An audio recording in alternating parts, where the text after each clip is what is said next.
welcome to the Real Study with your hosts, MrSnidbits. Because I do think the movie is good. I think the lighting is struggles. I think the cinematography is okay. Black Girl Marvel. Follow us on everything, because we will find you. All the movie things. So many young filmmakers and indie filmmakers took it and just went with it, and it became this thing. Janine DeBean. So that's what the story is, and then the film goes about answering that question for you. And me, the Real Study movie voice guy. I don't know if it's good or not, but I'm going to watch it. I'm going to try it. Produced by Hyena. Let's go to the poster wall. Hello and welcome to the Real Study. I am MrSnidbits and I am back. I've been out for a few weeks, but I am glad to be back. With me tonight is All the Movie Things. The ladies, of course, will not be here tonight. We have Janine out for, I believe she's out of town, wedding. Completely. So yeah, she's going to a wedding. Still doing movie stuff while she's doing it, and you can check out her videos and reviews of these films on her channel, specifically TikTok, Instagram, etc. And then Lala is on tour right now, so she will be out for the rest of the season, but she should be back once that is over. How you doing, Brian? Good. It's just the two bald white guys edition. Two bald white guys. So what shirt you got? I'm doing the I drink your milkshake. Oh, nice. I got RoboCop. Nice. Yeah. Two aggressively violent films. I love it. Right. And we're going to get into some action flicks tonight. So that kind of fits. So tonight we're going to be discussing two more Asian American Pacific Islander Heritage Month films. Tonight is going to be RRR, and we'll get into what that means in a variety of languages. And then, of course, Dev Patel's Monkey Man. And we should be doing some Miyazaki soon. So Spirited Away was one mention that I heard a couple of weeks ago. So I threw that poster up there. But before we get to any of this, we're going to move over to the main wall. And we are going to promote ourselves across the board because we have a ton of different social media that you can follow. We've got TikTok, Instagram. I believe we're on Facebook, Blue Sky, obviously here on YouTube and Twitch. You can also find us on every podcast platform that I know of, Google, Spotify, etc. So please follow us on all of those and give us some likes. As Lala would say, do it while you're driving, but be safe, buckle up, make sure that you listen to us in safety. Don't comment while you're driving. Yeah, please don't do that. Not that we don't mind the comments, but we don't want you to hurt yourself, please. So yeah, we look forward to seeing your comments about each show. I know that you and Janine had one hell of a show a couple of weeks ago that has hit almost 1,000 views. I know. Yeah. It's still climbing, which is wild. Good to see. And I think it's a good combo of films there too. It was two extremely liked films. Yes. And with specific followings, and obviously father and son duo. I didn't get to be here for that episode, but man, The Crow, love that movie. I also missed the last week, which was Crazy Rich Asians and Ben Don't Like Beckham. And I like both of those too. So we'll just get that in and out. I enjoyed both of those films, but we have our own films to discuss this evening. I'm trying to pull up our YouTube here, so if anybody wants to comment, I can catch that. So please don't hesitate to comment live, and we will try to get to you as we go. But now that we've done the social media, we're going to move into a special day. Today is a special day, especially for Brian, that he is a huge Roger Deakins fan, and it is Deakins' birthday. Yes, I know, it's kind of crazy. I brought out I don't bring the mug out often, but I got the mug out backwards. Love it. He's in his 70s, right? He's getting up there. 77 today. What a good year. I know, solid. Yeah, year I was born, so I'm already partial to it. He's born 49, and I made a little movie list that I put together, my 7 favorite for 77. I saw that. Yeah. What is your favorite, Robert? If you had to pick, if you were held to the fire. That's insane. I know that's a really unfair question. As a movie person, I find it to be an unfair question. And, any of those, but and even just narrowing it down to favorite, favorite films of one director, but favorite films of Deakins, one film it's so hard. But It's, do I it mean, like The Island. Like if you had to take one of his films to an island, you could never watch another film. You had to take one. Which one would it be? yeah, because like I love 1917 so much for so many reasons. Mm, It's like from mm, a technical perspective, and the way they use it for the storytelling, and it was just like, I mean, it's all daylight for the most part. It's all natural light, right. and yeah, I mean, so my gut says that one. Like that one's on a lot of my lists. 1917. It was like one of the first ones I bought in my collection. My first Roger Nice. Deakins film was that one. Love it. Love it. And the Big Lebowski is also, That's the one I've seen the most. Like that's the yeah, one. it's That movie- and it looks great. But I mean, you really can't go wrong. Like especially with his later in his career. There's a lot in his earlier career that I have blind spots. Like I've seen 1984, which is great. So he shot a version of 1984 back in the Wait, 80s. so he actually shot the John Hurt film? Like Yeah. Okay. Yeah, that was him. Yep. Because there's some rough. That's a rough film. Like it's. Yeah. I mean, it's already Orwell, so it's like it's hard. Yeah. It's not. It's super streamlined, like it's not. very dreary. Like it's Yeah. it's not like pretty to look at. You know what I mean? Like, but that's for a reason. So yeah. Well, it's meant to feel dystopian. Yeah. It's meant to feel Yeah, really exactly. dark. And and it feels it's and very all, like monotone. Yeah. Or Well, and Hurt monochromatic, I should say. himself is like very like he's kind of skinny in it, and like Yeah. he's got a deeper accent than maybe people are used to in his later totally. career. So like, there's a lot about that film. Yeah. So he did but the yeah. assassination of Jesse James. Yes. It's I another never saw that one. underrated. It critically, I think, was pretty panned. It didn't really get a lot of wasn't like a big box office smash. It is like considered one of the most beautiful films though Really? shot. Like yeah, it's a gorgeous film. No, it's a Western, right? Like obviously it's Yeah. in that era. Yes. So, okay. Yeah, the that's cast is probably why crazy I too. The wouldn't- cast is great. I mean, Because I know Brad Pitt's in it. Respect. He's on the cover. yeah, so I know Casey that Affleck. much. Oh, really? Yeah, he plays Robert Ford. Oh, okay. Yeah. Okay. So yeah, and then the rest of the cast is incredible. Why does that work? That works. I don't know why that works. Well, yeah, I mean, he is Um, kind of like a swarmy kind of, Right. not really. He is a coward, and he plays it well. So yeah. You see, So- I don't know why I watch Rounders like constantly. Like I don't know why I'm addicted to that Right. movie. It's the Yeah, two. yeah, There's yeah. 3 Matt Damon movies from that era, like Good Will Hunting, Rounders, and then Rainmaker that are all kind of like Yes. he did all those like almost back to back. Totally. And Edward Norton as Worm is so underrated as a Yeah. swarmy, as a terrible human character, Totally. but he nails it so well. Yeah. You just want to slap that dude. And Yeah. I digress. And, yeah. But yeah. any he's got a lot other of movies good of ones, but, Deakins you want to mention? I kind of wish his last one got a little more attention because it's a gorgeous film and it really has it's really kind of like it seems like a very personal film to like Sam Mendes as well, Oh, so yeah, it's okay. it's another one of he's collaborated with Sam Mendes quite a bit. I mean, Skyfall, 1917, and Empire of Light, or just to name a few, but he likes to work with the same people a lot. I mean, Coen Brothers, of course, Right. has been like a big part of his career. Pretty much, if you're watching a Coen Brothers film, you're probably seeing Deakins a was Roger somewhere Deakins film. around. Right? He was Yeah. somewhere in the vicinity. Yeah. Mendez did American Beauty, am I right? Yes. Yeah. Yeah. That's I was actually kind of thrown off by looking at his filmography the other day. I was like, wait, he has some pretty amazing films, but then some are Yeah. like not what you expect, like Road to Perdition. I always No. forget it Oh is. yeah. Totally. And there is that like fun bit of trivia, which we actually we reviewed for that reason because it was like the 2 Kate Winslet films that came out the same year that were both shot by Roger Deakins also.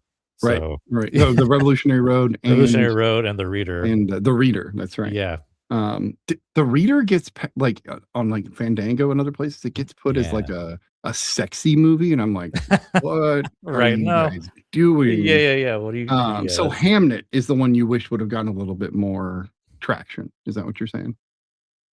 No, the last film Roger Deakins shot was Empire of Light. Empire of Light. Okay, that's why. Yeah. Okay, there it is. There it is. That's why Yeah. I was asking because Mendes is like all over the place and does a bunch of stuff. And he will be doing the. So I think he produced Hamnet. I think Okay. Sam Mendes produced Hamnet. I think he was a producer on it. He didn't direct it. Oh, it does say producer. You are right. Yeah. You were dialed in, Brian. You were always dialed in. Try to he's also going to be producing the 4 Beatles biopics. Yeah. Which I think is going to be interesting. You know, and I'm almost wishing they do like a Defenders style movie at the end where they do like the Beatles. Right. Yeah, that's funny. Where they bring all 4 actors together. I don't. Yeah. It should be really cool. I haven't heard who's shooting those yet either. There was rumor that it was going to be Deakins, but so it's definitely Mendes directing at least one of them. Yes. He's directing the George Harrison one. That's the one I clicked on. Let me take a quick glance at this and see who is the. Does it even show? Oh, that's choreographer. Yeah. I don't see cinematographer listed. Yeah. Maybe they haven't picked yet. Yeah, I don't think so. Well, let's hope because that'll just make it better. It's been because it's been a while since Empire Light came out. So, and like. Yeah, like I said, Deakins is 77. He's probably going to want to retire. He's going to be playing Ringo Starr. How do I not know that or feel good about that? I don't know. That's a strange thing to me. Yeah, the cast has been controversial for people for who's playing each one. So yeah, we'll see. We'll see how those go. They could be like super hyped, but then not very good. But that's beside the point. I trust Did Sam. Deakins do Hudsucker Proxy? He did. Yeah. He did. Okay. Because that's the stylized and the visualization in that film, or like the shots. Yeah. Always kind of captured me, even when I was younger, when I didn't understand cinematography nearly as well. Totally. Didn't understand this film as well. I really just love the visual style of that film. Yeah. So it's unique. Yeah. Anyway, happy birthday to the goat. That's right. Love him. Gotta love him. And he has a special place on the Real Study because Brian is so addicted. We have all kind of pretty much as a group, like he's the cinematographer that the panel loves. So yeah. And I've kind of just like forced you guys to like talk about him. Yeah. You got me to watch The Room, Brian. I think that like that says something about your ability to get people to watch movies. So if you ever have a movie you don't think you'd like, ask All the Movie Things, and he'll give you a reason to watch the movie if he likes it. If he likes it. True. Yeah. So we don't have a lot of news, but I think maybe we should just like hop over to a little bit of news that we got, and then we can go from there. So I guess here comes the news. Now it's time for the real news. All right. So I know that they've got Sinners will be showing up at the Universal Horror Movie Nights, which is supposed just to announced be this too. Cool, right? Yeah. And that's quite. I mean, that's a big deal to go from a new movie last year to now all of a sudden it's getting this treatment much further. This movie's the movie that keeps giving. It seems like. I know. Yeah. So well deserved. I haven't been down to Universal since I was a kid, and I'm not sure because I know there's one in Florida, so I'm not sure if the plan is to have it in LA or both, or how they plan on doing that. But did you read anything about that particular? No, I just saw the announcement, like on Instagram, and it was like, pretty surprising thing. But no, what's that? My headphone keeps disconnecting on me. Oh no. I'm gonna try to figure it out. There's always something. Right, always, man. Always. But yeah, it's the internet. I blame the internet. Yeah. I mean, there's so much they could do with this, with just like how much music plays into that film. They could really just like have all kinds of stuff around the park. Agreed. With this, so. Well, you could have great, like a whole band section, but then have vampires lurking, around. I mean, you can have the. Yeah, you can have,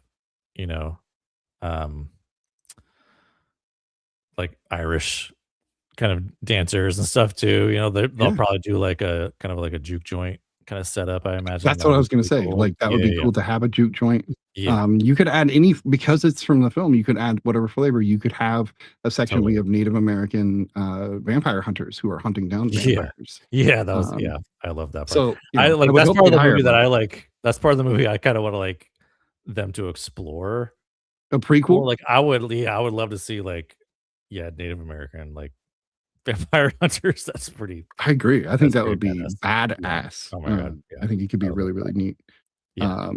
So yeah, that's going to be fun. If you're a fan of Sinners, Yeah. if you are going to be down at Universal, give it a look. Yeah, tell us I what would you love think. to go to one of these things. I would what too. I've seen, they look so fun. Like, yeah.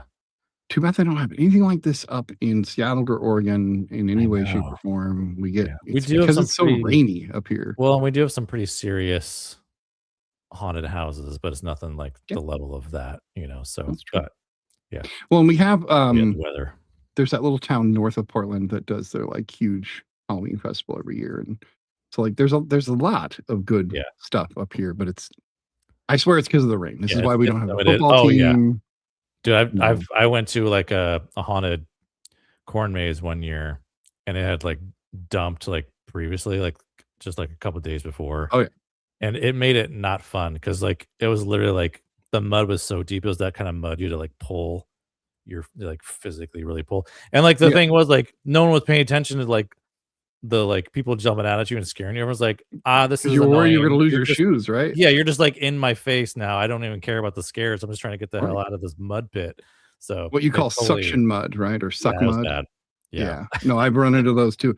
Corn mazes are huge up here because corn grows pretty well up here, but then a lot of them were shut down because they're people get dumb at them or drink and go to them and they kind of ruin it. But anyway. Hey, whatever. Yeah. The other thing that is happening is IMAX is being put up for sale, which is interesting. Where do you think this is going to go? Nowhere good, I don't think. I mean, think it'll be one of like a Paramount or something that tries to buy them up? Yeah. Well, the thing is, like Disney just recently, just announced their ridiculous, whatever that was. What was that called? That Disney did. What was it called? I don't even know what you're referring to, weirdly. But I've been trying to Disney, move, so my brain is out of this stuff right now. Disney announced this like their own version of an IMAX. Oh, okay. And they're trying to call it something else, but it really is like, it's called Infinity Vision. That's what it is. It's not actual like IMAX though. The thing is, they're not upgrading any theaters or screens. They're just like saying it's like a certification. It's like, oh, this theater is a certified Infinity, plus. Kind of like Dolby certification, but Dolby you actually had to install speakers and like. Yeah, exactly. Like, yeah. So that's all this is a branding thing to try to a lot of it is like a response to like them losing out IMAX screens. Right. With Dune, I think it was up against Dune. I can't remember what movie it was, but anyway, the timing of it's Doomsday that's going up against. Oh, that's right, Doomsday. Yeah. So they lost IMAX screens to Dune, and Dune gobbled all of them up. So in response, they're like, "Oh, we'll just make up this fake thing and trick people into going to Doomsday." And so now this is coming out. That's what my mind goes to, is like Disney actually buying IMAX. And then they literally would just be like, "Oh, see, this is Infinity Vision now," and they'll change the name. I hate to parse out evil for evil, like like they're all giant corporations. Yeah, it's not great. Totally, yeah. But if I had to pick a corporation to be buying some things up, right? ABC, Disney, please. I would prefer it to go to them. Yeah, over Netflix or Paramount. Personally, I just don't want them to turn it into, because another thing too is like there has been talks of, so back in the day, like studios used to own movie theaters, right? And that was like a monopoly, and they would like only show their movies or certain movies. And like my hope is like Disney wouldn't do that if they bought that, or anyone would do that if they bought it. It's like, oh, it's like only Paramount will show Paramount movies in IMAX now, because, and that makes it even harder, right? That makes it hard to even like, it's already hard enough to go to the theater for a lot of people. There's a lot of etiquette problems. There's the cost issue for people that live nowhere near a theater. There's the distance. Like there's a lot of factors. Well, then it's like another thing too is like, how would that affect the cameras and the film that they like lend out to productions and everything? So I don't know. We'll see. That means Nolan would have to start working with Disney regularly. Right. Yeah, or Yeah, or a studio who does like he went away from Warner Brothers, after Right. after the whole Tenet debacle, and but yeah, so yeah, that's another potential thing. But like that's all just the negative stuff. And the cynic in me is it could be good, it could be great. Yeah. Someone else could totally buy it and make it even better. So we'll see. Well, I think there's always going to be some demand for theaters. So even if these larger chains break up, I think it'll give us an opportunity to see smaller companies in the regional areas again, or more mom and pop style stuff, because there's still a ton of mom and pop places that'll show older movies. And if there's no theaters at Oh, all, right. then those companies might be like, well, we'll give it to you cheaper. Please play our movie. Like it might become a thing where the theaters have a little bit more pull than the movie companies, because they're not making the profits that they think they're going to make from streaming only, or from, at home, because most people will just be like, screw it, I'll wait for it to hit HBO before I watch it, if they're going to have to Right. pay $30 to buy it, $25 to rent it. What kind of shit is that? Like, Yeah, when they started doing $25 to rent day one, I'm like, that's insane. I don't need it that bad. I can No, wait. Like, that's a no. lot of money to rent something. Yeah. It's one thing to pay for it and see it in theater, because then you get that experience. You get to, Mhm. all the other people, the emotions, and Yeah. all the things. But to just, buy it at home, I can understand the high cost. They're trying to recoup some money, but the rental, like, Lord, Yeah, no. $10, that seems reasonable, maybe, but not $25, and not for a movie that is going to be streaming in a month or two. Project Hail Mary, because when I heard the announcement of it, I thought that the August release was going to be for both digital and physical. So I was really Yeah, happy to no. see that it wasn't just the physical. Yeah. Um, Yeah.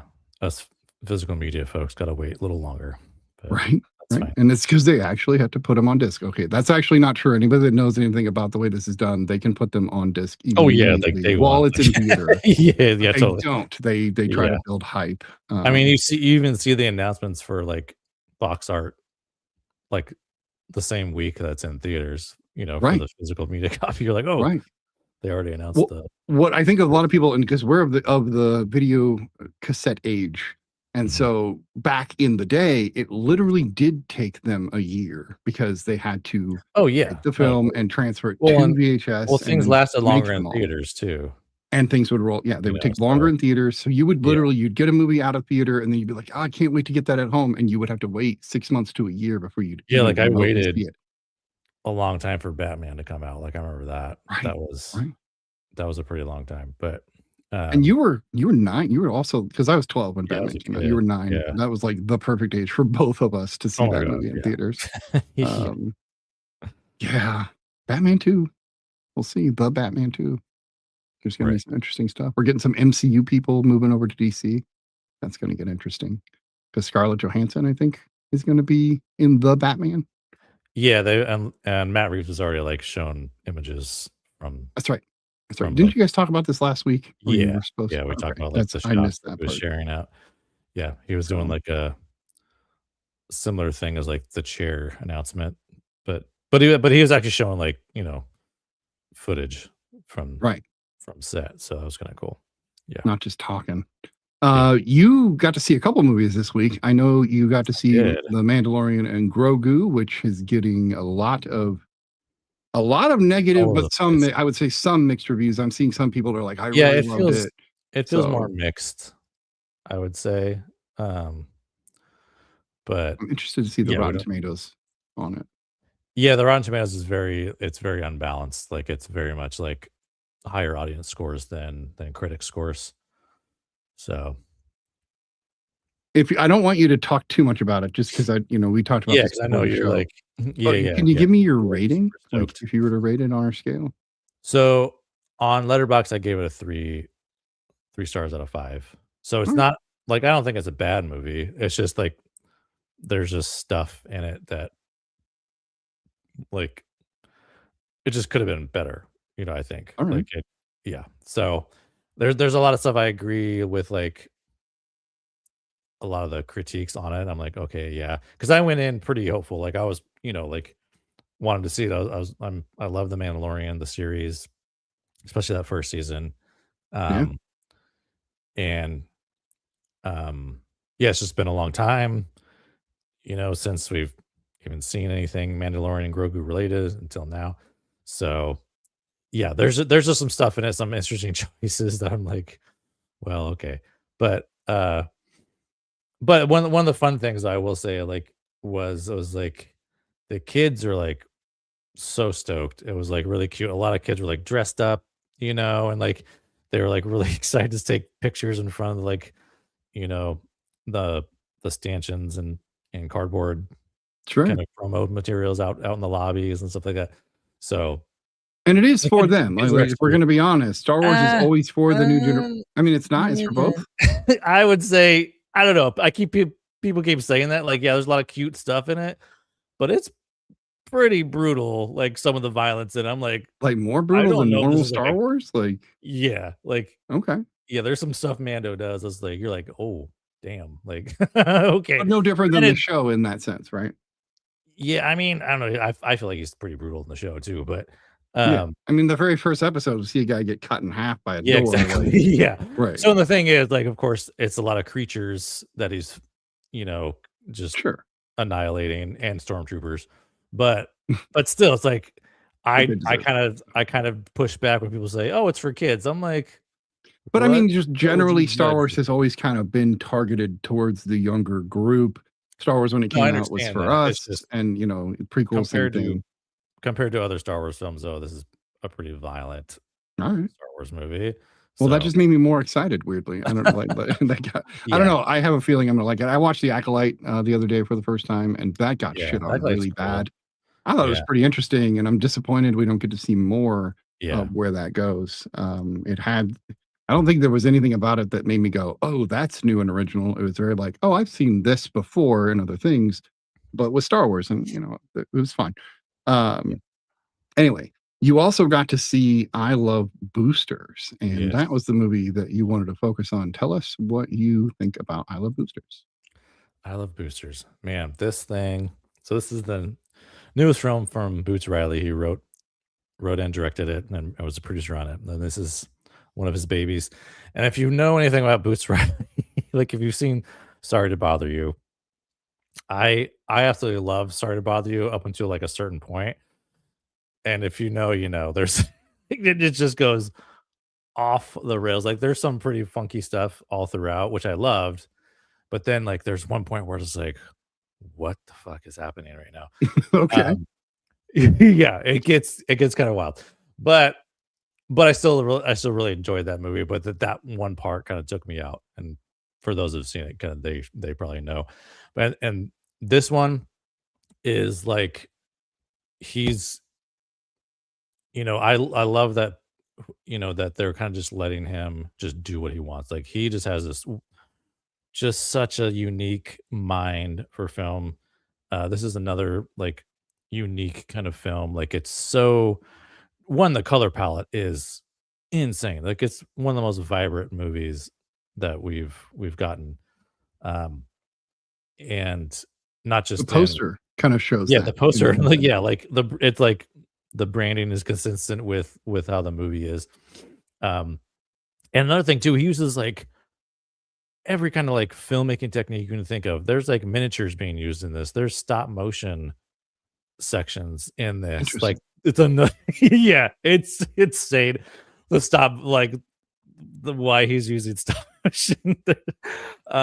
Like this is one of those Is it a movies. silly film? I mean, is it No, it's goofy? funny. Like, It's a okay, comedy, but it's just like unhinged stuff too. okay, Like it's I mean, it's funny too because like you're not expecting it either. Like it just comes out of nowhere. You're like, what? Like, okay, this okay. is happening.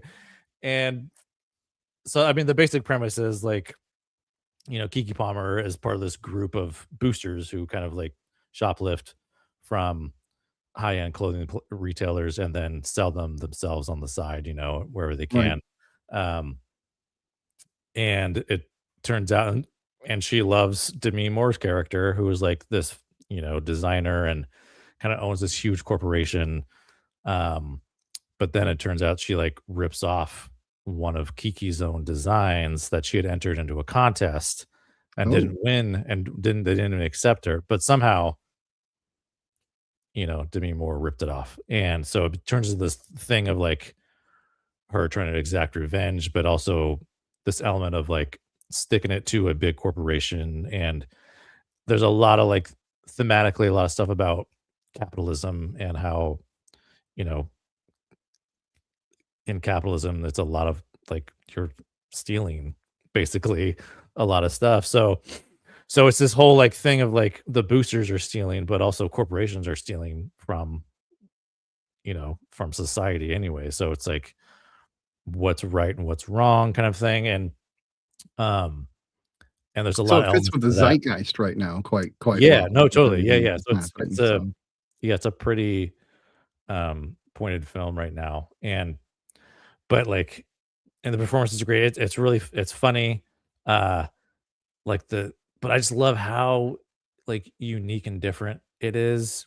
You know, it's one of those movies that like everyone kind of talks about like, oh, I wish we had like original movies, blah blah blah. It's like, okay, go see this then, because this is right. original as hell. Like it's yeah, it's I mean the music too is even like quirky and kind of like but great. Like it's so different.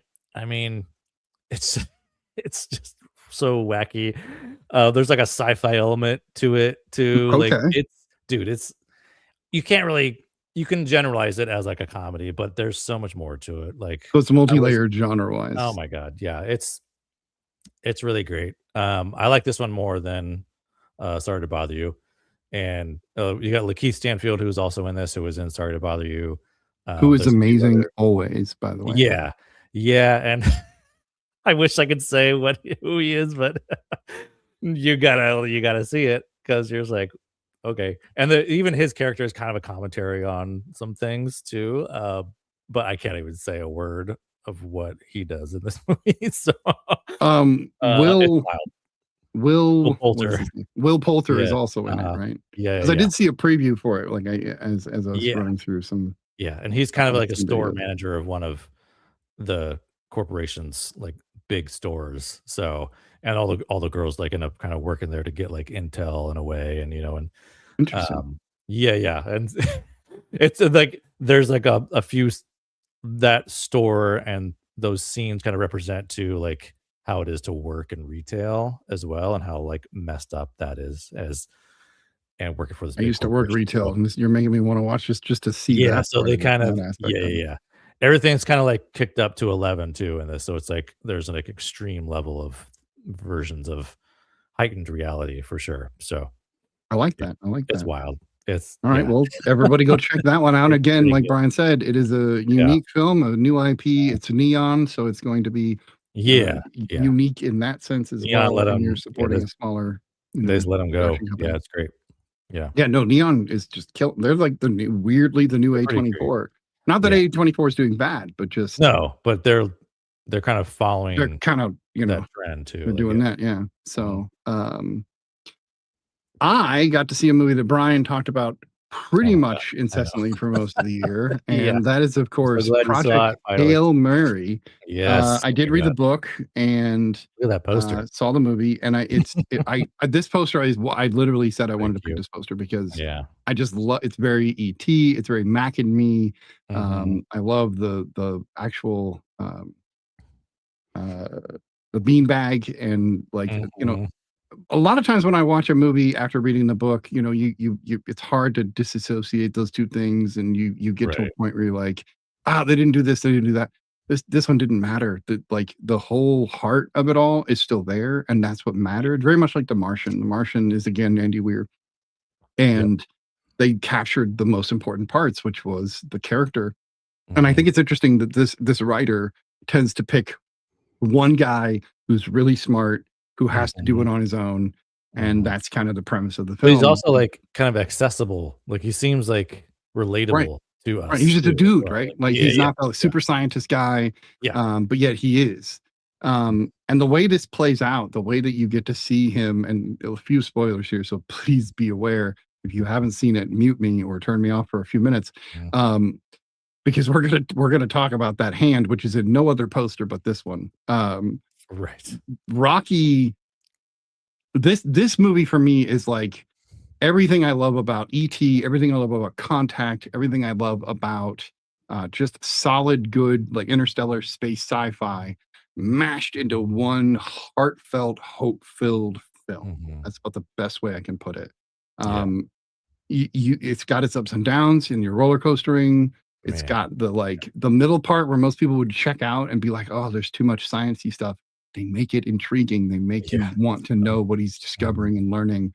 And everything about the communication between these two individuals is so brilliant. It'll make you cry, it'll make you giggle, and it Yeah. doesn't leave you ready to die inside, which I think a lot of sci-fi can. A lot of sci-fi is very dystopian. Yeah. And don't get me wrong, like the sun is dying in this film, so like Yeah. Like it's not good. the premise right? is pretty dystopian. Yeah. It really, really is. But even like some of the changes they made to the other main character, his boss, I forgot her name. Oh, right. Yeah. Um, Yeah. In the Yeah, book, those are quite a she's bit even more more. rigid. Like she's Yeah. so rigid, and they gave her a little bit more life in this. But I think that worked. That the karaoke scene Yeah. really Ava Strat. Yeah. like it got me. I was like, So oh my good. god, even this really curmudgeon-y woman like Mhm. has some hope and heart inside I of love her, that they and I added that really too. appreciate it. Yeah. Yeah, I see why you went back and saw it 3 times. Yeah. I bought it immediately. I didn't. There was one of those Yeah. ones where you just know, like some movies you just know you're gonna like, Yeah. and and some you hope you're gonna like, and then you get them and you're like, oh damn, that wasn't. Yeah. Yeah. But some you're like, I'm gonna like this. I bought it. Definitely good I blind like it, bag. Yeah. and I'm ready to watch it again. I don't want to overwatch it. Yeah. I kind of wanted to go back through the book again to Mm. decide, Yeah. and just kind of parse out the differences just for my own sake because it's fun. Yeah. This is like the opposite of Ready Player One for me because Mhm. for me the book and the movie are so disjointed and it feels like the Right. heart was gutted out of I it. heard Well, that a this lot one about they that one kept the too. heart right in Yeah. the middle. And you Oh, can totally. make changes. I don't care. Like Harry Potter and Right. those Yeah. kinds of things aren't the same. I don't care. Like it doesn't matter that they're the same. It's whether or not you got the point. And Yeah. And the essence was still right. there. Like, yeah. And this one they got the point. They did Yeah. a great job. I love the music too. The music's so like It really great is good. fun and like kind of like, yeah, really uplifting. I mean, yeah. I could listen It to shows you what it's like to be human. It Yeah. shows you what it's like to be afraid, and that's okay. Like, Mm.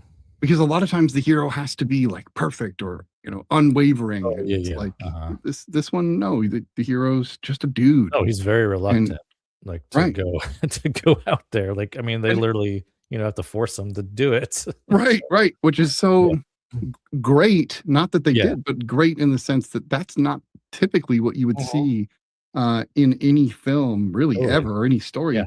A hero's tale, the reluctance comes from, I don't think I can do this, but then they find something in themselves to do it. Not Right. we're going to Yeah. take you along, drag you kicking and screaming to do Mhm. it. Yeah.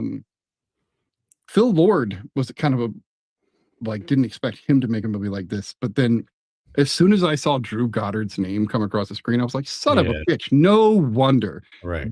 Dude knows how to write a screenplay, adapt a Yeah. screenplay. Mhm. Dude knows how to make a movie. Like he's a hell of Yeah. a screenplay writer. And he did take Andy's work and adjusted it for film very, very nicely. Because I don't think there's Yeah. the problem with a film or a book like Project Hail Mary is the whole narrative of it all. It's almost impossible to do that internal narrative in a film without having a Shawshank Redemption over, narration over the Right. film. I think that Yeah. Mhm. that can hurt a film, honestly. Totally. So Oh, yeah, yeah. Especially you if it's, gotta like, too much, because then right, it just becomes like a bunch of exposition right. that And don't in this, they some of the exposition is done just by showing you something on screen, or it's like Right. something that which is drifts by. the way it should be Um, done. Yeah. Right, Mhm. right. It's just rare. So it's just nice to see it Totally. done well. Yeah. Yeah, if you didn't know, Drew Goddard did Daredevil. That's why Daredevil's so goddamn good. Anyway, Mhm. not the only reason. Mhm. There's a lot of reasons. Right, right. All right, we have 2 other movies that we're going to talk about. These are the movies we're here for. So we are actually going to move over to those. But because I'm in charge of it and because I had to think about it a lot, I'm going to be doing the trivia for Janine. So I'm going to move over to that right now. And we're going to talk about trivia for RRR. And RRR is an Indian film from 2022, technically from 2020. but COVID pushed it off. And I'll go through a few things here. So RRR actually stands for Rise, Roar, Revolt in the American version, but it's actually got a few different meanings, and they use it as like a great way to advertise the film kind of everywhere, because RRR can be really anything. Originally, it was the names of both the two main actors and the director. So it was SS Rajamouli, and then NT Rama Roa Jr., who is the guy that plays, I think it's, oh God, what was the character's name? Their names are hard for me, I think. Rama and, not Rama, the other guy. Oh, dang it. I'm going to pull it up right here. So I have it. I thought it was Beema, or Beam, sorry, Beem, Beam. Oh, So Beam, Beam yes. Rama. So Beam, and then the other actor's name is Ram Charan, and he's the guy that plays Rama. So they use that, but then it also translated into Telugu, Indian Telugu, which was Rodram Ranam Rud Hiram. So RRR. And they did this for a bunch of different languages. They did it for Hindi, and they just kind of made sure that it was there for everyone to just hear RRR and know what movie they were talking about, which I thought was really interesting. You were talking about how it was dubbed, because the Netflix version that we saw was dubbed. Yes. So apparently, in order to make sure that it was dubbed at least close, because whenever Rama and Beam are speaking, they're speaking Hindi, and you can tell that the voice is not matching. Totally. But they both did, the actors both did the English that we hear. So you're actually hearing their voices. Okay. But it's not, it's in English, not in. Yeah. And then, of course, the English actors, you do hear them speaking English. And I think that seeing Ray Stevenson, he didn't seem dubbed to me, nor like Allison Duty. They seemed like it wasn't dubbed. And so I think it's really just like a half dub situation. Right. Yeah. So let's see. $57 million budget, which I think is pretty damn good for the stylization and the effects we see. Totally. Which was the highest budget for an Indian film before 2022. That makes sense. Yeah. And then it grossed over 100 million worldwide, which was the highest grossing Indian film to date at that point. So it broke a bunch of records, which I think is kind of cool.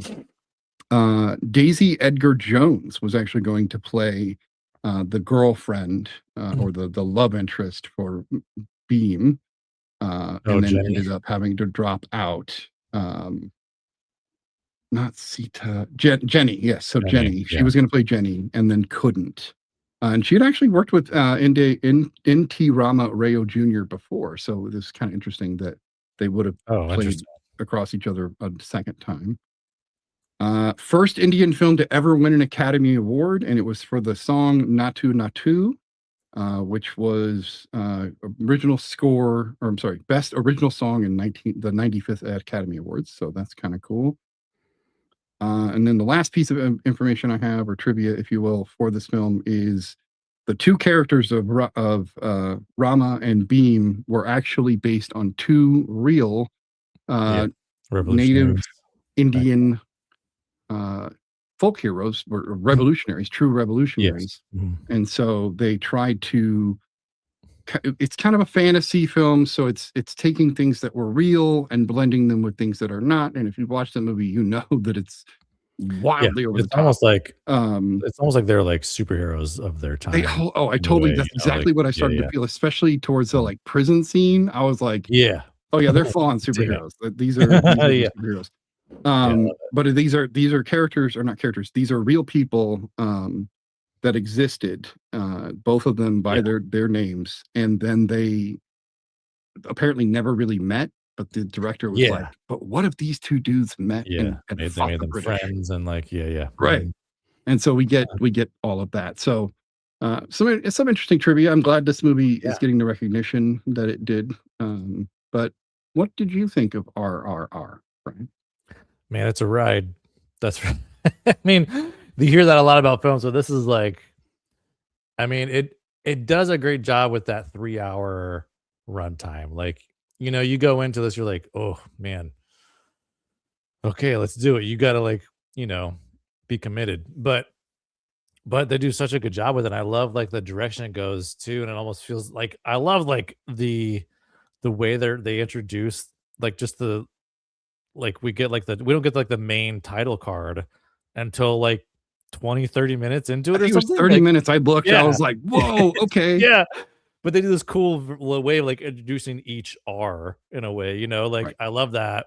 And then finally get this cool like major title, you know, reveal. You're like, oh my God. Yeah, because it was story and then fire and then fire water. and water. Yeah. And then it was like they show you the Rise Revolt one title. But yeah, it's like it's a beautiful film. Like it looks great. I like my one tiny thing was like because it's so like high resolution. I mean they're using like great cameras for it, but you can see like almost too much of like skin, like the way this like you know like a lot of times they want to try to soften things up a little bit, but you could see like everything. Like, so it was highly detailed, but it's a very vibrant film. They like play with so much camera work too in this, like it's just so many different things. Like they incorporate, you know, traditional Indian style filmmaking with like they have like musical numbers mixed in here, you know, where they're singing and dancing, and like that's really fun. And but with purpose, like they are right, no, story-driven totally, music. yeah, exactly, yeah. It's not like super random, but not until the end, the credits. The very end is like a fun, like celebratory, right. And I think they're like honoring some of the like people that helped bring them to independence. I believe is I think see you're different right. folks in the background there. They're kind of like highlighting.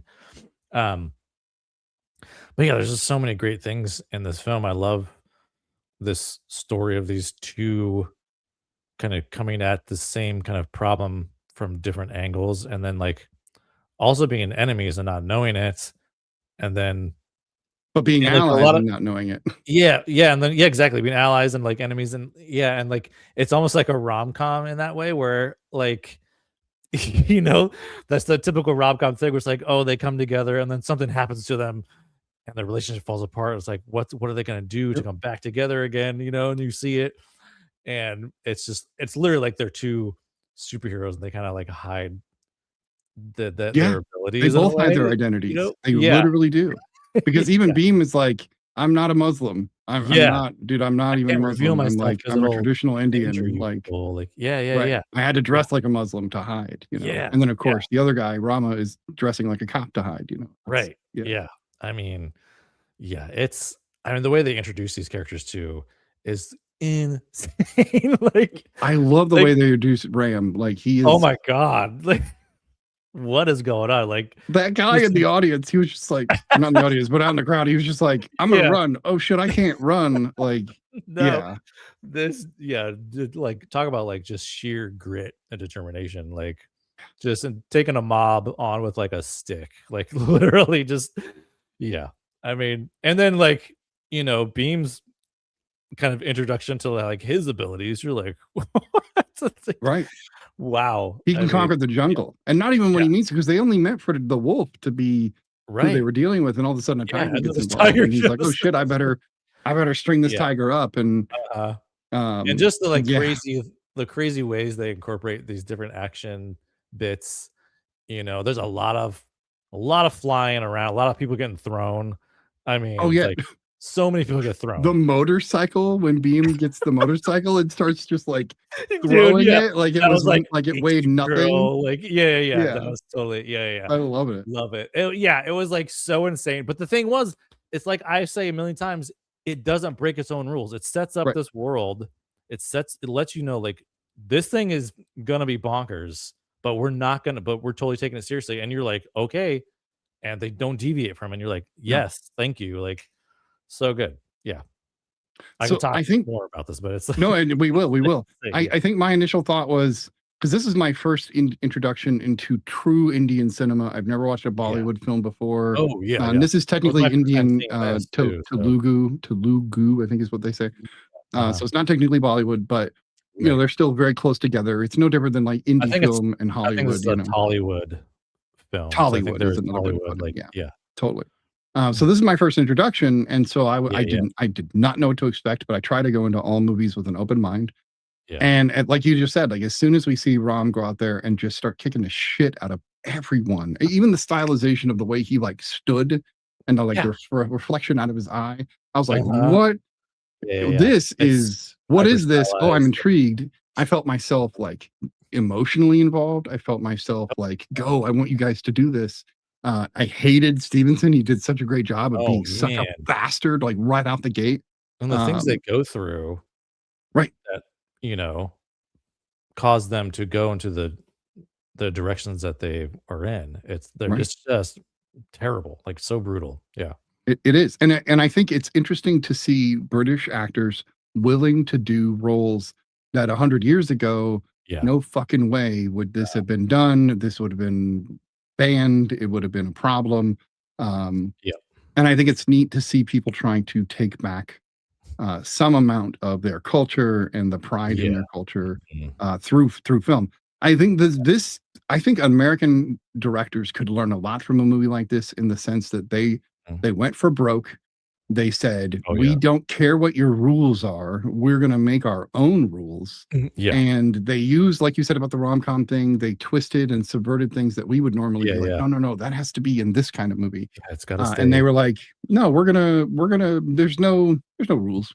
We're just gonna do whatever the hell we feel like doing. Yeah. And I feel like maybe that's Bollywood at a larger, and I need to watch more. Right. No, I think so too. I think you're right on that. So, because I've seen bits about Bollywood, but I've never delved in. Yeah. I also there was a bit of like male gaze of the two main heroes where they were constantly like flexing and like slick with sweat or blood. Oh yeah, totally. And they were always There's like a lot of hero shots in it. A lot of hero shots. 100%. This was very much like Justice League slow-mo, but done right. Like right. Done Yeah. very, very it wasn't well. overdone. Like, Right.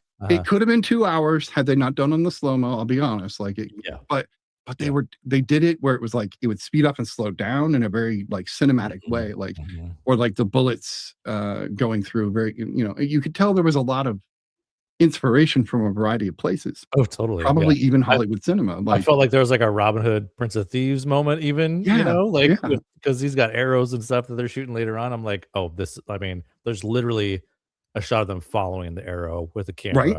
I was like, well, it's totally, The close up on the eye kind of stuff happened multiple times, but in a really good way. There's a piece of trivia that I'm going to get to on Monkey Man that actually relates back to this film, which I thought was kind of interesting. That Dev Patel mentioned this movie when talking about Monkey Man. Okay. So we'll get to that. But there's a lot of personal journey. Like each hero has to like come to terms with who they are and why they're doing what they're doing. There's there's inspiration in it. Like the fact that Beam never goes to his knees, like ever goes to his knees. That was a brutal, that felt very Passion of the Christy kind of feel. God, that was, But then later on, Rama almost looks like the Christ. Like he had the like long hair and the beard and the like he wore traditional garb.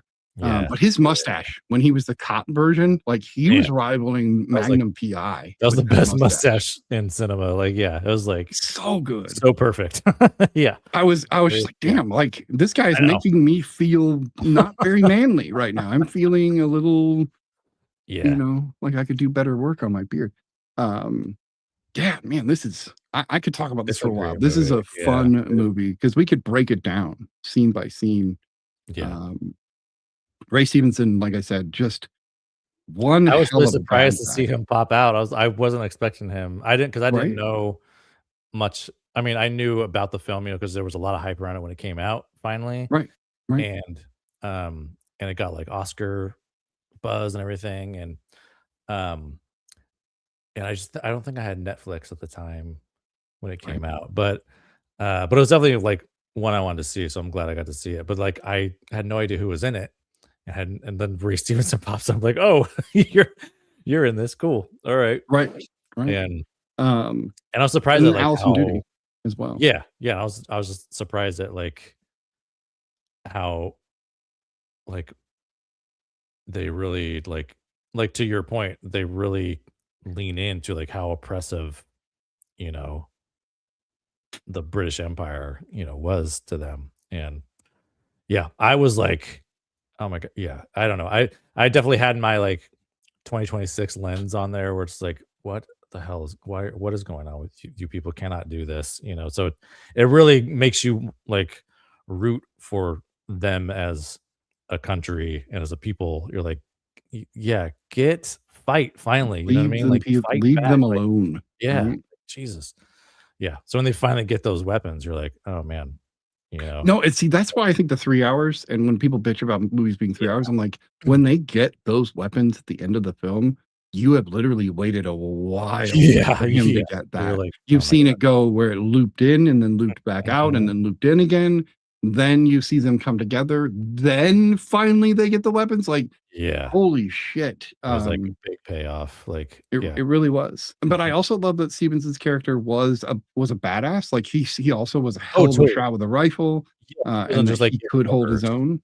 Yeah, exactly. So Right. because if he hadn't been, I would have been like, well, why this guy's a chump. Bitch. Yeah. And I don't think there are a lot of British actors that could have played that role in the sense that you got to be a badass. And I mean, the dude, played a Sith. He's the played Punisher also. Right. He's played the Punisher. Like he's done it. Like he's played those, more badass roles. Totally. So it's good to see him doing that. Did you, again, we're talking about a movie that's been out for a while, but again, when we talk about these things, spoilers. Did you see Molly's mom being alive at the end? I didn't see that coming. Like I didn't either. Oh my god, no. I was like totally thought she was goner. Like it looked like she was dead. That was brutal too. Like what? Man, like And so I was totally surprised. I mean, happily surprised, pleasantly surprised. But it like, oh my god, she's alive. What uplifting ending? Like I was holy shit, everything worked out for them. Like a lot of people thought it died, but it was mostly British people that died, and I was like, totally. Cool. They're just henchmen. They're stormtroopers essentially. Mm-hmm. So exactly. I don't know. A lot of great stakes. Which I will say, that was one of the problems I had with the Mando and Grogu was it didn't seem like there was a lot of stakes involved. But anyway, that's a whole other thing. Yeah, but again, movies like this is Empire. This is people, a rebellion. Like it literally is Star Wars, but just from an Indian perspective. Because that's a classic human story. Like that's why Star Wars resonates with so many people. Is that it is that like there's the oppressed and the oppressor. Even I could tell, you can tell all the critters were digital, and I like that they were upfront about that. They were like, they're all digital. Don't get your hopes up that they're going to be real. But it didn't bother me. Like it works with what you're seeing, and I think that like slow-mo stylization lended to them being digital. Yeah, a little bit. Because there were a few moments. Yeah, there's a few moments where they're in slow-mo, and like it didn't bother me either. Like we see them so quickly, too. Like we don't really hold on them too much. I mean, and like that other scene when he would beam, like just infiltrates that compound or whatever. It was not like it's such a gorgeous shot too. He like they turn that like truck and all these animals come flying on. He's got like I love that. It was very Avengers like, right? Up. It felt like the Avengers. Like what? That was insane. Like and just that whole idea of like he's gonna have all these animals kind of like just cause chaos. But the thing too, I love that they did there because they're just wild animals. They're not like trained or anything. Yeah, trained. Yeah, they're not. They're gonna attack him too. So and they do. They like try to attack him. Yeah, right. I love that they kept showing that like they weren't like on his team or anything. Like right, even right away. Like as soon as he lets them out and they all land, they turn on him, and he's like, "No, don't fight the other people." Yeah. I really like that too. So I love those kind of details. But like, man, just a beautiful way. What a way to enter an action scene. Like, yeah. I think the train scene is like, I think Rom's fight to find the guy in the crowd is like made me go, whoa, okay, what are we doing here? And I kind of got tickled. But when they got to the train, the blowing up train scene, and they like just looked at each other across the way, and they were like, they just did hand signals, and they were so in sync. That thing was, and one was on a horse, and one was on a motorcycle, and one hell of a meet cute there, right? Right, and like they just knew, and they didn't have to. They just knew. They knew how to handle the situation, and I love that they did And I even love that for whatever reason that flag protected him in the fire. My god, I know. Like, I was like, okay, was this flag? I was clocking that flag immediately. I'm like, okay, what the hell is this? This is just for looking cool. This is just for vibes. It's like, then he like swings vibes, it down the water. I mean, granted, this whole movie is like a huge vibe. You know what I mean? But some of it is just for vibes. But I thought that flag too was like, okay, what is this flag? I'm watching you flag. What are you gonna do? What is it I was like, oh, he wraps him up in the flag. Yeah, no, I loved it. I loved it. Yeah.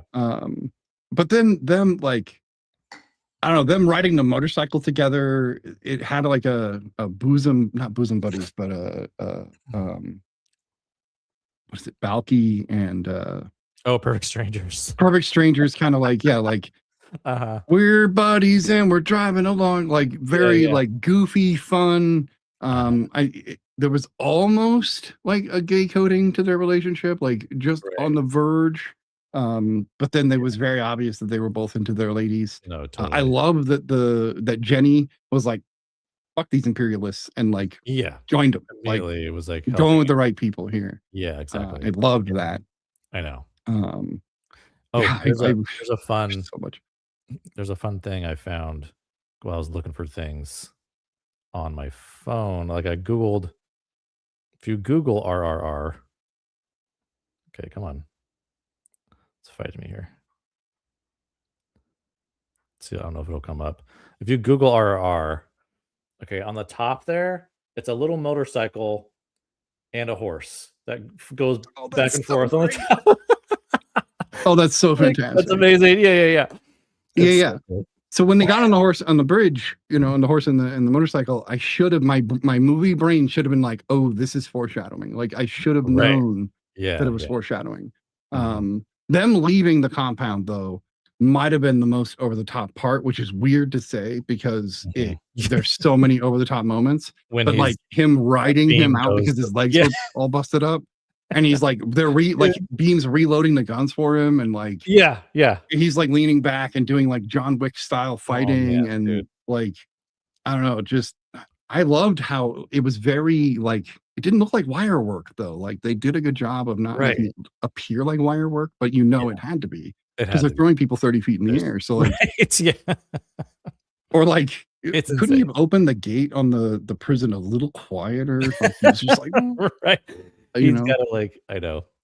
Yeah. But it did seem like a kind of a bigger, bulky dude and then a more scrappy guy pairing up. And that's why it was almost like one was top, one was bottom, like automatically. Almost like a golem. They were like an Indian golem in a way. Yeah. Which was interesting. Yeah, I kind of want to watch it again just because it's so fun. And now I know what to expect. Yeah, it's packed to the brim. I mean, I'd be curious to find out what like an early cut, how long an early cut of this would have been. Interesting. They're always longer, so. Right. Or maybe they always started 4 hours. Yeah, or maybe this was, Well, there are some directors that are like, here are my shots, and then we're going to get these, and we're done. Yeah. Clint Eastwood is very famous for just like, this is what we're doing, and we're done. Yeah. Which apparently I heard, this is so an aside, but I heard why Clint Eastwood doesn't say action. I did you see that? You saw that too. I saw that video. And he just didn't want to deal with upsetting the horses in one movie, so now he just goes, that's because they said he learned that from the spaghetti westerns, right? Because anytime actions yelled or cut, it would spook the horses. So the horses would get. He just carried it over to his own films, like right. And which I get and I respect. Yeah, it's great. But it would be difficult if you're used to every single director screaming action. It would be hard for somebody who's like, going? You're like, wait, now? Or the lack of takes. Because some directors abuse that. But that's another thing. I wonder how many, because a lot of these moments are very stylized and very precise, especially even the dance sequences. Oh, yeah. There's no way you're doing too many takes on some of this stuff. Like, right, but they nailed, like, these two guys together. They were paired up really nicely. Great charisma. They managed to get those takes, like with the camera movement. Like, it makes me wonder, if, like, are their legs digital sometimes? I can't tell. Like, they're good at everything. Yeah, they really are. I think they might have watched some of the Avengers movies for some of those shots. Like I really do feel like they were like, "Oh, Cap throws a motorcycle. We're gonna have our guy grab and throw a motorcycle." Or Yeah, maybe. not that Yeah. you know it's inspiration. I don't think it was Right. ripped off, but Yeah. You know, Hollywood obviously has had an effect worldwide. There's no doubt for that sure. cinema Yeah, yeah. around the I world has mean, been affected. yeah. But I'm hoping movies like this affect us. Like I was saying, I want filmmakers on our soil to be like, I think it "Oh, does, okay." though. I think it's like it's one of those things where, like, yeah, the United States has had, like, you know, we've kinda owned cinema and Hollywood for a while, but, I mean, there was, like, French New Wave for a while, and there's a lot of German expressionism, Mhm. For a while there too, so it's kinda always been around the world, and we kinda have had, like I said, a big control of it, but I do think, like, now it's so democratized, I mean, just look at this year alone, the amount of, like, previous, like, YouTube talent are making films now, you know what I mean? Yeah. So, it's everywhere, and, like, Yeah, the big horror film of this year is a I mean, there's a YouTuber. couple of them. I mean, The Backrooms is coming out Right. is a YouTube guy. I wanna say, I don't know if Obsession was, but there's another one. I'm There's, like, hearing nothing but good things about that. oh my god, yeah, I need to see that. But anyway, yeah, I think it all kind of, like, comes back, and it's, like, free flowing nowadays, So, I mean, like, Korean cinema is, like, there's, like, a huge audience for Korean cinema now, and, Right. yeah, I think it's just we're gonna see more I'm excited for it. stuff involved and The more I work diversify its my way in. viewing, the more Oh, yeah. movies I see from other cultures and other Mhm. people, I think the better I am for Well, it. and also just it opens it me just up to more avenues, you know? well, it just speaks to how universal so many stories are for us. Like, it doesn't matter if you're in Right. America, like, this is a very universal story here, like, Agreed. so, yeah, Yeah, and even the I think love Monkey part of it Man all, like, you but I know, the think best friend of it all. yeah, So, I think Monkey Man is another one of those too, where we've seen this story before, and it resonates for a reason, because it is, like, a right. universal kind of idea, so Well, both of these films are anti-fascist, like 100% yeah. anti-fascist to Yeah, their yeah, yeah. core, which, hey, tell me that's not relevant. Anyway, Yeah, I thought it was why don't we always go relevant. ahead and let my microphone or my headphone die real quick because that's going to Right. help the situation. Let's Give go me a and rate second while I this. get that back together. But we are going to go ahead and rate the films. I'm going to babble for a second while I get this reconnected. It's a lot easier than trying to guess what Brian is saying because can't tell. I mean, the audience will know what I'm saying, so that's all that matters. Oh, it's disconnected, but I can hear you. Yeah.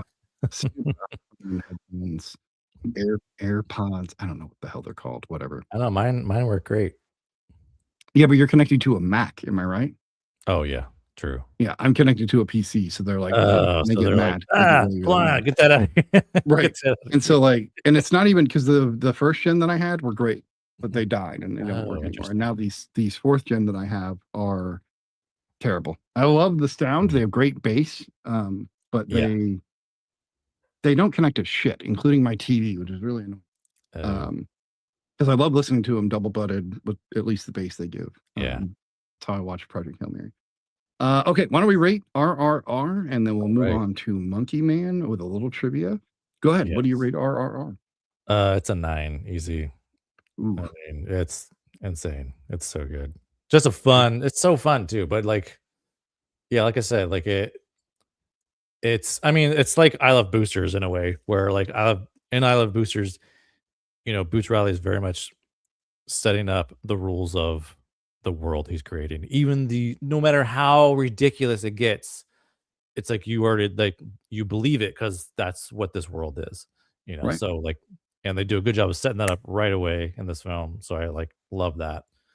And yeah, just like a huge swing too. And I'm so glad it paid off for them. So let's hope to Yeah, see. and a swing with a home run. Yeah, Not a swing and a like, miss. so I'm gonna echo your 9. Like, I think this is a hell nice. of a good movie. Like, Yeah, yeah. I will be recommending this movie to people. I will say, get over the fact that it's dubbed. Get over the fact that it's an Indian film. If you're the kind of person that doesn't like quote, foreign film, who cares? I would appreciate. This is just my little finicky movie nerd, thing. But I would appreciate a non-dubbed version because I do think like the performances come through better when it's like what they got on set and everything. And I like that you brought that up because I actually watch everything subtitled almost exclusively. Oh yeah, I would say still with subtitles, but the subtitles didn't match. I know. I was like, what? Which was, I think the subtitles were more accurate to the description of what they were, or not as accurate to the description of what they were saying. Well, what they were saying was them literally translating what they wanted you to hear. Exactly. Yeah. But I would read it and I'd be like, I mean, I see that they said the same thing, but it was it's kind of general what they were saying, but or they'd say like kill, but they'd be like it was, I don't know, it was just slightly different. Interesting word choices there for this. It really was. But so we do recommend RRR. I know Janine watched this. Do you know what she rated it? Did you see her videos? I like to watch them after the fact. I saw the Monkey Man one. I didn't see her. Okay. I'm just curious what she rates it. I know that Aina had suggested this movie and has been suggesting this movie for quite some time to us. So my assumption from her is that it is one that she would rate really high. And I don't know if La got a chance to watch it, but she still likes to rate these. So I'm curious what the ladies thought of this one. That said, we do have another movie. If you find that out while I'm going, just let me know. Yeah. Go ahead. But we have another movie, and that is Dev Patel's Monkey Man. And of course, I'm going to go into the trivia for that as well. So I'll be playing the part of Janine the Bean for this evening. Let me move us over to that. And I say Dev Patel's Monkey Man because quite literally, this man made this movie. He wrote, he directed, he starred in it. He pushed for the financing and even suffered a lot of personal injury to make this movie. So he actually injured himself multiple times, including a broken hand, 2 broken toes, a torn shoulder, and an eye infection. So when he got the eye infection, the shots of Kid when he was underwater, Kid is the protagonist. They don't ever give him a name other than Bobby, which is actually the name of the bleach that he keeps cleaning things with. But his name in the movie is Kid. They were filmed at an Airbnb that they rented in a pool and in a bathtub. And after doing all of that, he got the sinus and eye infection. Oh, geez. That lasted 2 weeks while they were filming. The man with the axe in the brothel accidentally stomped on Dev's foot during the fight sequence, and that's how he broke his toes. Oh my God. He broke his hand during the bathroom sequence when he was doing the big fight with the cop. And that actually almost completely halted production, but he went through as quick as he could to get back on his feet. So and I don't know how he tore his shoulder, but holy shit, like the dude literally suffered to help us get to see this film. Literally blood and tears. Literally. Due to budget cuts, because this movie was almost a shoestring budget, like the fact that Jordan Peele picked it up and Monkey Paw helped produce some of it and got music for it. Is part of the reason it actually got fully made. But they actually ended up filming some of the sequences on both GoPros and iPhones in order to bring the cost down. And I couldn't tell those shots from the others. So that's cool. Dev Patel began training in Taekwondo when he was 10 years old and earned his first black belt in March of 2006 at the age of 16. So he already knew a lot of this stuff and didn't have to train, which was cool. He said it was Dev said it was inspired by his love of Bruce Lee films and Korean films and Bollywood films. And then tales his grandfather told him as a child. A lot of people assume that it was because of John Wick, which is funny because they actually bring John Wick up in the movie, but they bring it up in the movie only to relate it back to American audiences, not because it was the inspiration. The film was originally meant to be released straight to streaming on Netflix until Jordan Peele saw the film and feeling that it deserved a theatrical release, instead acquired it from Netflix under his Monkey Paw production banner, which also has distribution through Universal. And Dev Patel thought it was great that Monkey Paw Productions produced Monkey Man. Monkey Man, totally. Right. Love that. Let's see. There's a few more here. I found the trivia in this to be pretty interesting. A horrendously violent real life assault was the inciting incident that led Dev Patel to begin writing the script for this film. There was the Nirbhaya case that occurred in December of 2012, where 6 men assaulted, raped, and tortured a young woman on a bus traveling through South Delhi. She later died from her injuries 2 days later. He recalls the anger he felt and the anger shared by the nation and the world at large. That was where the script was born from, at that level of anger, and I think it comes through pretty well. Oh yeah, wow. While introducing the film at the SXSW premiere, Dev Patel said he feels the action genre has been abused by the system. He went on saying, a quick buck, mindless shit. I wanted to give it soul, real trauma, real pain. You guys deserve that. I want to infuse it with a little bit of culture. And I love that as well. Action movies don't have to be mindless. They can be. Like Fast and Furious is fun, but it doesn't always have to be. Yeah. And then a couple more things here. Dev Patel was very proud of the rice scene. This is the thing I was talking about with RRR. He said he was very proud of the rice scene when Kid was doing the kicking bag or the punching bag. Right. And got more and more intense. And then grains started falling out. And then he said his heart broke when he saw RRR, because they have a scene in that movie where Rama punches the bag and the rice shoots out of it. And then he said, everyone's going to be like, oh, you did the same rice thing that they did. And then he said it was an amazing movie. So even Dev Patel thinks RRR is that's cool.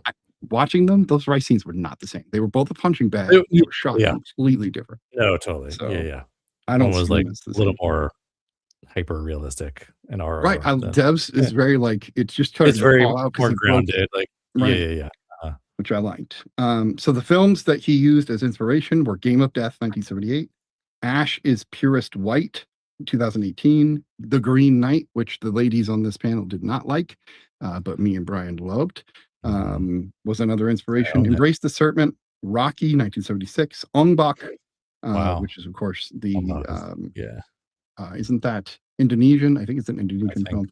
And then, of course, Enter the Dragon, 1973, were all influences. The last little piece of trivia, the oneer in the elevator took 21 takes, which is nice. So, lots of good trivia. So, Brian, please tell me, was this your first viewing of Monkey Man? And if so, I didn't think so. It wasn't mine either. Yeah, I saw it in theater. I was like excited for this one when it came out. So it was like one of my more anticipated of that year of 2024. So it was a couple of years. So you see it again this time? Is this your second viewing? And what do you think? This is my second time. So I haven't been able to. I actually wanted. It was on my list to purchase too. So I haven't had a chance to like add it to my. So it's one that that's if that's any indication on how much I like the movie. So usually it's like, oh, okay, that's probably a good one. Right. Yeah, this one's. I mean, this one is. It's interesting. Like they're two very different movies, but naturally you're going to compare the two. This one is like so much more gritty and grounded, and I'd say it's more intimate too. Like it's because it's really like claustrophobic in moments where like RRR is very like open and like has a lot of like breathing room, and this one's just like it's this different version of things we're seeing. Like it's darker, it's underground, it's like gross and bloody, and I mean it's like it's intense, it can be a pretty intense watch, and it's like so heartbreaking too, like the stuff he goes through, but I love like the look of it. Like a lot of it, like you mentioned, was some of it was shot on GoPros and iPhones, but they did shoot a lot of it on like an Alexa Mini LF, I believe, which was good because that's also a very small camera form factor. Well, the base is very small. You start building it up and it gets bigger, but right. But for like the uses of that they needed it for in this film, it makes sense to have a smaller form factor cameras, and then GoPros and phones, of course. But like I said, the story is very like I said, kind of universal. It's your kind of classic revenge story, and um, yeah, it's just like more heartbreaking, I think, than a lot of them. And I love that we get to see a lot of the culture in this one too. But then we also like I love this whole idea that he gets. It's a moment like I think it's like in the middle of the film because it's one of those moments where usually in the middle of the film there is a like point of no return like moment or like oh god what's all hope is lost kind of moment, and there is that moment where the like these the members of the trans community kind of like pick him up and rescue him, and like he's kind of like is rehabilitated there, and trains more, and like in the beginning of the film, like he's got some skill, but he loses all these fights, like on purpose and everything, and he's kind of scrappy. He's like, he has something there, but he still kind of like loses, you know what I mean? And he goes there, like gets reborn in a way, like physically and mentally and spiritually, I think, in a way too, because he's in this like kind of very spiritual kind of center. Well, he goes And into a trance of sorts as well. right, yeah, and we'll also like, I mean, those trans folks are like very spiritual Right. there, and so he's just surrounded by all this like spiritual kind of center of the city, and they're persecuted, of course, and he really like takes to them, and they take to him, and he just like is reinvigorated. So I love that whole idea, and I love that we could see them later on. Like he kind of inspires them as well to like, doing what he does. And I love that whole callback of like, remember who you are kind of thing, where they talk about they used to be warriors and everything like this. Yeah, And then they show up in this like perfect moment, like just dressed to the nines, like ready to kick ass. And like, well, and that was really so cinematic. cool. The way their dresses It were was. flowing. Oh as yeah, they're like kicking the shit out of everybody. and, yeah, Yeah. it was super And I cool. like how they But, were painted blue under the blue masks, like yeah, fully like yeah, involved. yeah, Um, yeah. But it becomes this like really emotional story, where like you really do feel like his anger and everything. And um, yeah, I don't know how Dev Patel did this, like maintained that energy. 'Cause one, you need a lot of energy just to direct a film, right. let alone he's like in it doing this insane stuff, and he's got to like direct it somehow. I don't know how. I think the He did it. passion of his story Yeah. that he wrote might have been part of what drove him is that his Mhm. anger was real, and that Yeah, kept he's him like going. Like, I've taps got to into tell this that every story. I've got to time. tell this story. Yeah.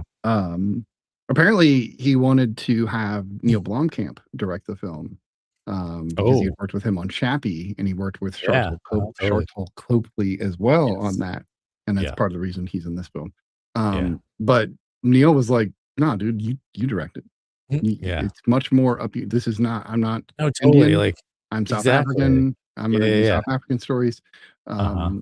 And I feel like I think it's the right. I think this was the perfect like culmination of everything from Dev's career and Yeah.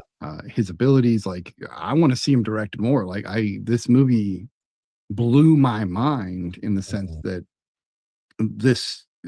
it felt like John Wick, but with more reason, if that makes any sense. Like John Wick in the first Right. movie, yeah, you get like there is a reason, and it's the dog and the wife with cancer. And like I was Mhm. behind that. But then after that movie, you get into these sequels and you're like, the reason isn't as strong. This one had so much heart and so much reason behind it because of what happened to his mother, because of him watching just how corrupt the police were and how Well, evil kind of the yeah, rich just in the elite were the in his police. area.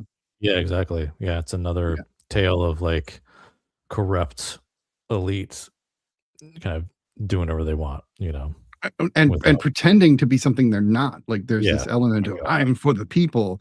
And again, I Mhm. think this movie is wildly relevant to the times Oh we're yeah. living in right now, no matter what country you're living in. Um, One of the things I think was interesting about this film is that you get to a point where he's infiltrating them way earlier in the movie than I expected. He's like going into the gun like 45 to an hour in, and I'm like, what in the hell? What are you doing, dude? And I like that we get that, like you said, the training sequence of the almost, it wasn't quite a montage, but it was montagey, if you will.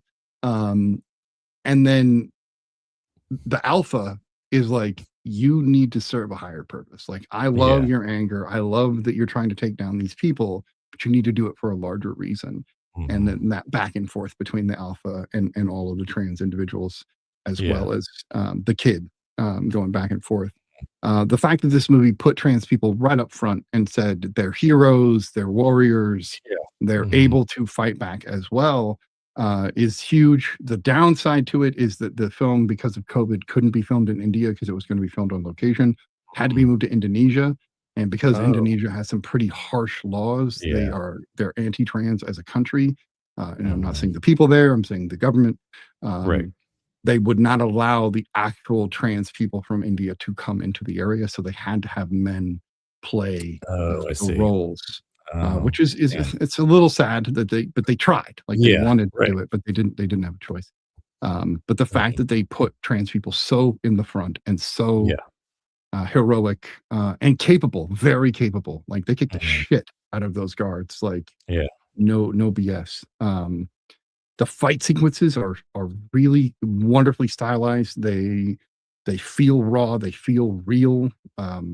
He doesn't get away from not getting hurt. Like, he gets stabbed multiple times. No, he gets thrown into a sink and gets screwed up. It's not. There's none of the stuff is clean. Like it's he's trying to.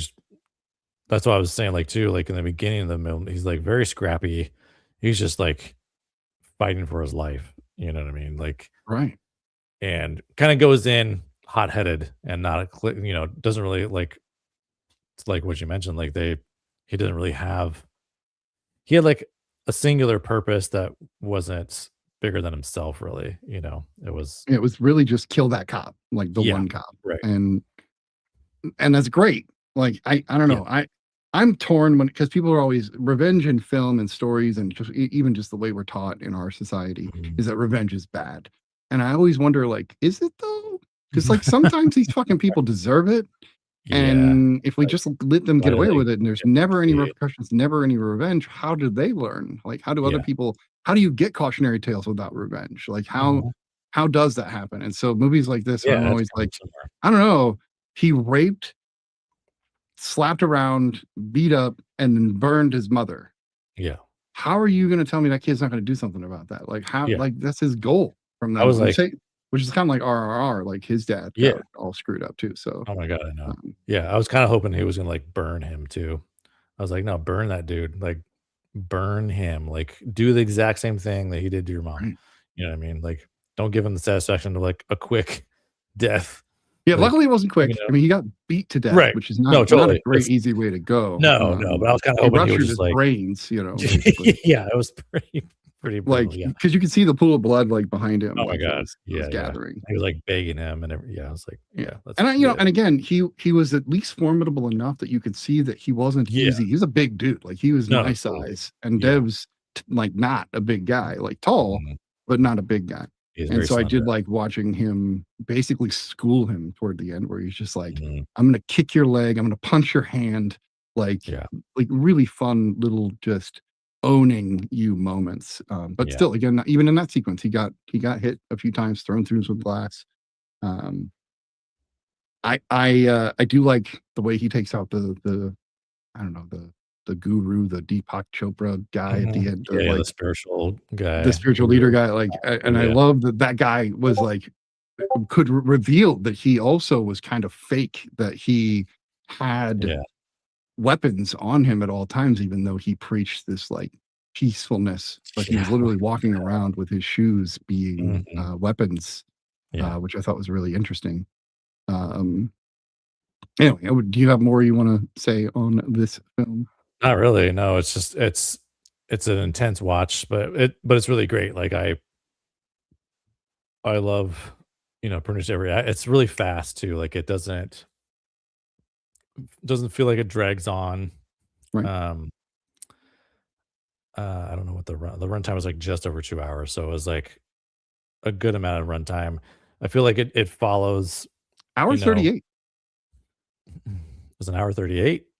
Oh, that's the monkey. I'm sorry. I thought I got Monkey Man. I Yeah, no, yeah, apologize. I'm saying, You're right. 201. yeah, My bad. 201. My bad. Yeah, but it moves, like it really moves, and both these films really moved. Like I didn't feel, like the other one was 3 hours, but and this one didn't feel like 2 hours, so it really moves. Um, it felt like everything was like they really trimmed a lot of the fat. Like it was very lean. Like everything that's in it doesn't feel like extra Yeah. or like it could have been thrown out, at least from my opinion. So, um, yeah, it's really great. I need to like buy it. I was hoping they would have like a steelbook version of it, no, but I can't find one. So I think it's just a regular. I know, but I know. yeah, Yeah, I did take it's advantage awesome. of that groove deal that you sent along that you passed. Oh, on to us. nice. So Yeah. Very cool. yeah, I got Sinners on 4K, which I was Nice. really happy to get. The character Alfonso is, I love characters in film and television that when you see them, you're like, what a piece of shit, what a sleaze bag. I don't like this guy. And then by halfway through, you're like, oh, dude, I love this character. I love that he's changed sides, or that he's like wised Oh, up, right. or Yeah, shown that yeah. he's a much better Uh-huh. character, because he comes off as like a sleaze and like he's this drug dealer and he's Right. basically out for himself. And Kid has to basically convince him to help Yeah. him. Yeah, they do form kind of an alliance, Right. and like because he kind of gets them inside to like higher echelons of like that club and everything. So and then but yeah, by the end they're like, a team, and like he's rooting for him at the fights and At the everything, fights, yeah, I'm yeah. like, yeah. Monkey So Man, right? yeah, but Yeah, Sharto is such a great. He can play both sides better than most actors. He can play a total scumbag, which he does in this movie, playing Tiger, playing the coordinator, the fighting coordinator. mhm. But then you get movies like 18, where he plays Murdoch, and he does Yeah, it's such a pretty good. brilliant job as Murdoch. Mhm. So yeah, I think it's a great cast, even though it's not there's two well-known actors and everybody else is at least in the States fairly unknown. Yeah, Um, yeah. but I think they all pull it off really, really well. There was the character of Sita, who was the girl that he keeps interacting with, who Yeah. is almost like reminding him of his mom. And When she the has her moment director, too, which I thought was really great. Like, right, she gets right, her, like, yeah, she gets kinda hers, hero and of course he steals the thumb, which I thought moment. was Yeah. awesome. But the studio, one of the producers was like, "Oh, you should have them kiss," and Deb was like, "No, this movie is Right. about I sexual didn't build violence, that. and Like, like, exactly. There was why would no they what, I'm gonna kiss Yeah, before I go fight everybody? Like, yeah. like, come on, get off Love that." that. Yeah, So I I'm like glad that he too. fought back and said, "No, there's no reason to have that in this movie." Yeah, they never, Um, like, established that kind of element with them right. anyway, at any point in the film. It's like, Yeah, they're yeah. allies, and they have the Right, same goal in a sense. Like, you can tell she right. doesn't want to be a part of this, but he wants to get her out, but not Mhm. for love, just No. for Right. being a good person, doing the right thing, Yeah. uh, which is good. So yeah, it gets a lower rating than I expected. Yeah. I expected a higher rating from people, but some great elements, somebody says, but not a great movie. I don't know what movie you watched, Oh, well. but That's fine. I don't know. I see a hell of an actor and a hell of a director in Dev Patel. Basically, I love everything I've ever seen him in at this point. Like, I Yeah. can't say I've seen No, he's anything that solid. Yeah, yeah. but Yeah. like we talked about the Green Knight, I think he's great in Yeah. Chappie. He was obviously Mhm. great in Slumdog Millionaire, because that's what made him. Yeah. No Slumdog Millionaire, no Dev Patel in a sense. Mhm. So thank you again, Danny Boyle, for continuing to pull movies up as you make them. Um, all right, I guess we can Let's rate go and this rate it. one, Yeah, let's and do then we it. can talk about what we're going to do next week. Which I'm not 100% certain we know what we're going to do next week, but I don't we've know. got a few more episodes left in the season. We're going to Mhm. probably kick off the air in June. I don't know when. We'll figure that out. Yeah. And then we take the summer break like we do every year, just because it's too hot to sit in a room and talk movies. Plus, there's too many movies to go out and watch. Yeah, or just And watch. Yeah, we gotta they've got a pretty good summer ahead of us. So right. for movies, Supergirl. Hopefully we can review that. Masters of the Universe. I got my tickets for That's Masters of the getting good Universe. reviews. I'm excited. I was a big He-Man nerd, so see, I was a G.I. Joe kid, not a He-Man kid. I was too, though. I love G.I. Joes. I didn't like the G.I. Joe movies very much, so maybe. Oh, funny. Oh yeah, like the live action ones. Yeah, they're no, the G.I. Joe movie was great as a kid. The cartoon, yes, but it was much like the Transformers live action movie was really the good. live action ones. Yeah, we're not. Yeah, we're just god awful. Anyway, what do you rate Monkey Man? This is also a 9. 9. Okay, double 9. Still a 9. Yes. I'm gonna give this one a 10. I adore this film on every level. I don't find much with it that I could talk negatively about. Here, reading the trivia made me like it that much more because I'm just like, oh, they did it they did this with that limitation. Like that's really impressive. I mean, it's like a $10 million budget too. Like, yeah, like it doesn't feel like a 10. It feels like a John Wick movie. It feels like it's got a really high budget. So yeah, and it's good martial arts. It's great. Yeah, cinematography. The even like he bleaches the monkey. That was a cool mask at the end, which I thought was really kind of cool. He went from almost like he Gandalf the Grey himself, like he went from Gandalf the Grey, Gandalf the White.